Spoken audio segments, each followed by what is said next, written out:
Hi, glad you're with us today. I'm Brother Ryan. I'm glad you came to join us for our devotional today.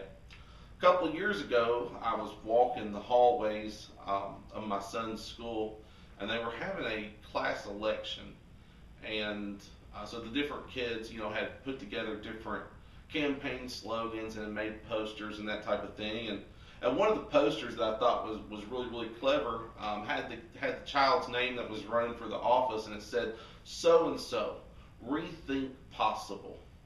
Now, this, of course, was a play on the AT&T advertising campaign from a few years ago that said, "AT&T, Rethink Possible."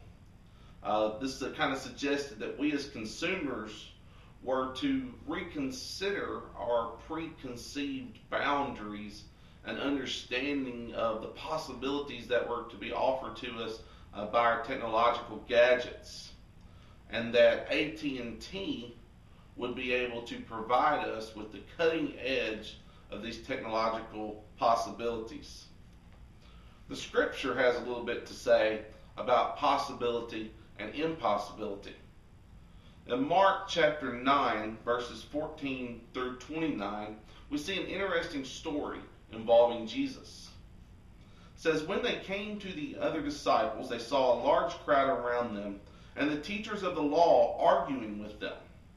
As soon as all the people saw Jesus, they were overwhelmed with wonder and ran to greet him. 'What are you arguing with them about?' he asked. A man in the crowd answered, 'Teacher, I brought you my son who is possessed by a spirit that has robbed him of speech. Whenever it seizes him, it throws him to the ground. He foams at the mouth, gnashes his teeth, and becomes rigid.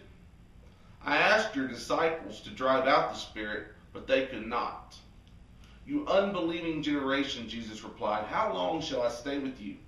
How long shall I put up with you? Bring the boy to me.' And so they brought him. When the spirit saw Jesus, it immediately threw the boy into a convulsion. He fell to the ground and rolled around, foaming at the mouth.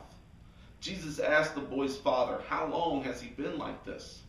'From childhood,' he answered. 'It has often thrown him into the fire or the water to kill him. But if you can do anything, take pity on us and help us.' 'If you can,' said Jesus, 'everything is possible for the one who believes.' Immediately the boy's father exclaimed, 'I do believe. Help me overcome my unbelief.' When Jesus saw that a crowd was running to the scene, he rebuked the impure spirit.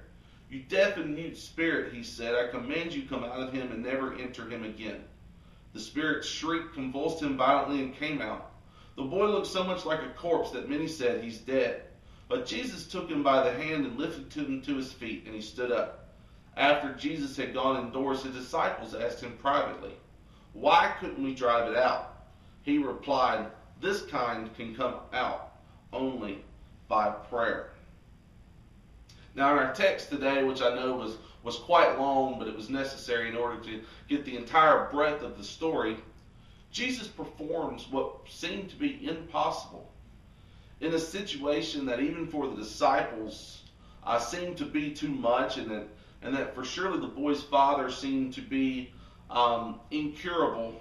Jesus demonstrated his power even over the spirit world, and he delivers the boy, according to our text, from a demon which had plagued him from his early years.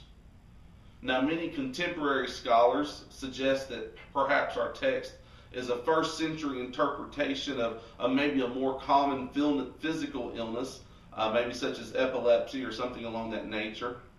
But regardless of what it was, Jesus demonstrates his power in our text to heal and to deliver. I would suggest this morning that for us as believers, we might do well to adopt the slogan in our lives, "Jesus, Rethink Possible." In our text, Jesus clearly points out two important elements to realizing the possibility of Jesus in our lives. First and foremost is faith in Jesus. Second, realizing the possibility of Jesus in our lives takes time and prayer.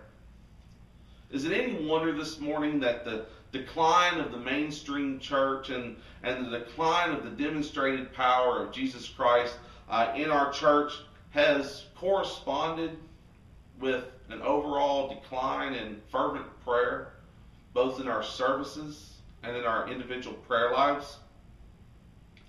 This morning, I would wonder if you would like to rethink possible in your life. Would you like to rethink possible in your spiritual walk? Would you like to rethink possible in finally overcoming areas of struggle? Would you like to rethink possible in your family? Would you like to rethink possible in reconciling or seeing reconciliation within your family? Would you like to rethink possible in your family's finances? Would you like to rethink possible in your overall happiness, in your peace of mind? Would you like to rethink possible for your physical health? Would you like to rethink possible for the community and the world in which we live? In all of these things, we can rethink possible if we first put Jesus at the front of it. That's why this morning as we close, I would urge you to consider what we've talked about in every aspect of our life. To adopt the slogan, Jesus, rethink possible.